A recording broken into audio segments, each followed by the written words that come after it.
Okay, for today's video, part 3 ho tayo update dito sa Davao City Operan Bus Terminal. So, just in case meron magtatanong dyan, and ako na rin no, mismo nagtatanong rin ako kung meron bang biyahe kaya 31 ng gabi, midnight, no? So, meron bang mga buses, mga driver na kayang bumiyahe at maabutan ng New Year sa daan, sa kalsada, sa highway? Ang sagot ni Kuya na taga Mindanao Star is yes, meron daw. Oo, yun nga lang, hindi ganun kadami, no? Pero at least meron. So for today's video naman ay tayo ha, bali Cagayan de Oro City to Davao, Davao City to Cagayan de Oro City via Talaengon, Davao del Norte. So ito nakatuwa siya kasi bago tong ruta. Although narinig naman natin ito na balitaan na mayroong ang biyahe na Cagayan de Oro City papuntang Mati City or Bohol to Mati City. Di ako sure. Basta parang Cagayan de Oro City, basta parang CDO to Mati. So meron ding isa, ito naman no, Davao City to Cagayan de Oro City via Talaingod. So ito yung magiging ruta, 5 stop lang talaga siya via Talaingod. So madadaanan syempre from Davao City, Panabo City ang maunang madadaanan. Carmen. Wait lang, Carmen. So saan sila dadaan? Kung magtatalaingod is it Tagum City or Santo Tomas? Kasi kung Tagum City, dadaan sila na Santo Tomas bago magtalaingod.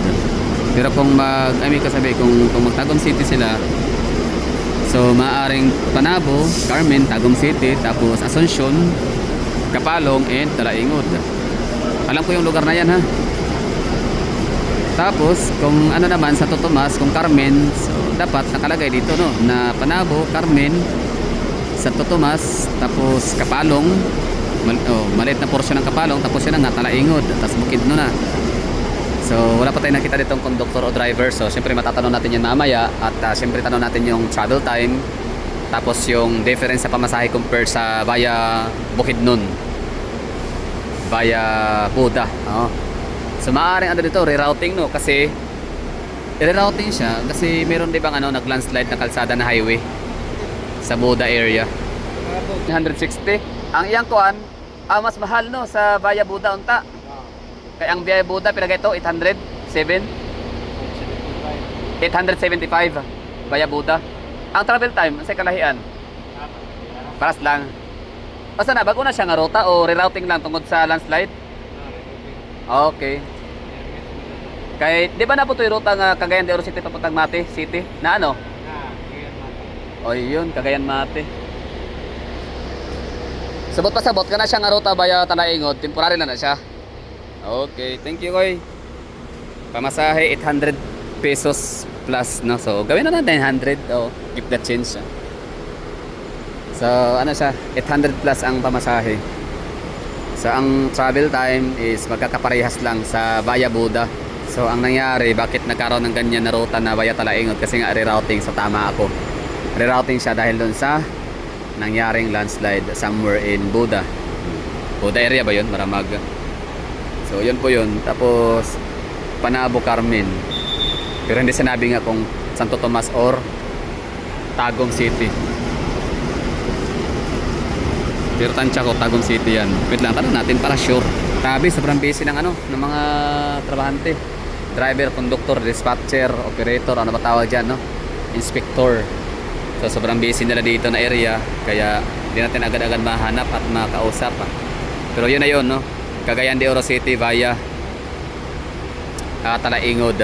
So ang travel time ganun din no, nasa mga paras lang 7 hours, 6 hours, 8 hours. Sige, make it na lang 9 hours. Wag na kayong wag na tayo sa medyo mas mataas mahaba para hindi tayo ma-disappoint sa ating expectation. Ang pamasahe, sureball na yon na meron siyang babayarang 800 plus pesos. So mas mahal siya kumpara dun sa via Buda. Kasi dati yun nasa 600 plus lang, tapos nagiging 700 plus na nitong huli. Kasi nga gusto ko yung non-stop And pangalawa, ngayon na naman ay parang nasa 800, yun na nga, 700 plus. So mas mura sana pag via Buda. Pero dahil nga sa mas malayo siguro to no. So itong ruta dito marami ha, ang Cagayan de Oro City, maraming mga buses dito na bumabiyahe. Hindi lang siya may merong regular trips. So Tibalog. So confirm no, Tibalog ang ni ruta. So hindi siya magtatagum City. Hindi lang nakalagay no Tibalog, dapat ilagay diyan Santo Tomas. So Santo Tomas ang ruta. So sige lang, at least meron akong madadagdag sa aking bucket list, no. So Cagayan de Oro City and Cagayan de Oro City via yan Talaingod, and Cagayan de Oro City papuntang Mati City, tapos Davao City papuntang Zamboanga City. So target lock natin, ano natin, target lock ganon. So next year, no, January 2026, so marami pa tayong galang gagawin. So abangan, parang magbabas ano na rin tayo siguro, no, bus enthusiast. Ano sa tingin nyo? Pwede, no? Pwede. Siyempre parte ng ano yan eh, ng skit natin sa ating scope as gala. So siyempre hindi ka pwedeng gumala lang na naka-aeroplano lagi. So minsan gumagala ka talaga nakabus, nakabarko. So try natin yan na subukan na trip, biyahe. Tsaka yung Davao to Bohol. Kaya mga long rides talaga, long trip. Yung Davao Tacloban, hindi ko sure, no, kung gagawin natin ulit yan kasi wala talagang hindi siya maganda ang Tacloban in fairness. So iba-iba ang vibe niya. Hindi siya kasing ganda ng Iloilo, kasing ganda ng Cebu or ng Davao, pero iba yung vibe din ng Tacloban. Siguro dahil luma din na syudad, I think sila, no, isa sa lumang syudad sa or lugar sa Western Visayas. Pero yan lang ha, ito rural tours. Ang ganda ng mga bus nila, may CR pa yan. Luxury bus kadalasan, no? Karamihan ng mga makikita nating mga buses papuntang Cagayan de Oro City.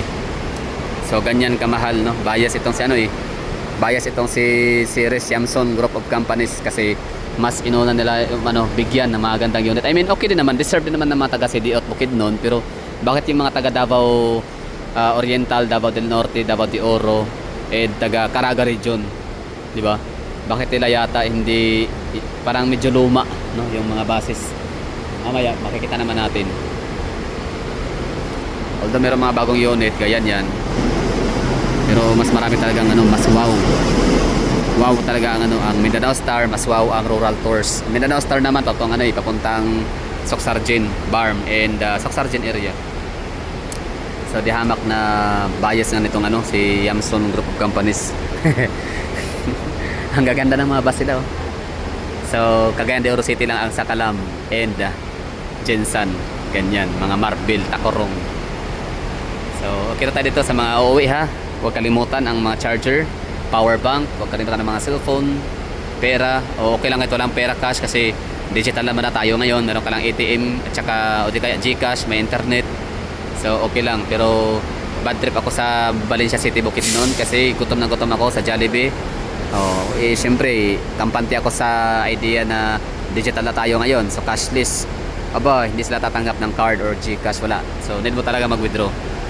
And yun na nga, di ko kabisado kung saan yung ATM machine area. So ayun, nagtiis sa gutom bago makakain. Anyway, siya lang ha, ingat sa babiyahe. Cash, pera, digital, internet, power bank. Dapat may load din aalis para yung susundo sa inyo, makukontak kayo, ganun. Tapos huwag uminom ng maraming tubig kapag ang bus na inyong masakyan ay walang CR, ha. Kasi very yan, good luck sa nyo talaga, pantog, sira ang pantog nyo yan sa kakapigil. So that would be all. Thank you for watching. Ingat ha. Have a prosperous new year everyone. Enjoy the rides. Have a safe trip.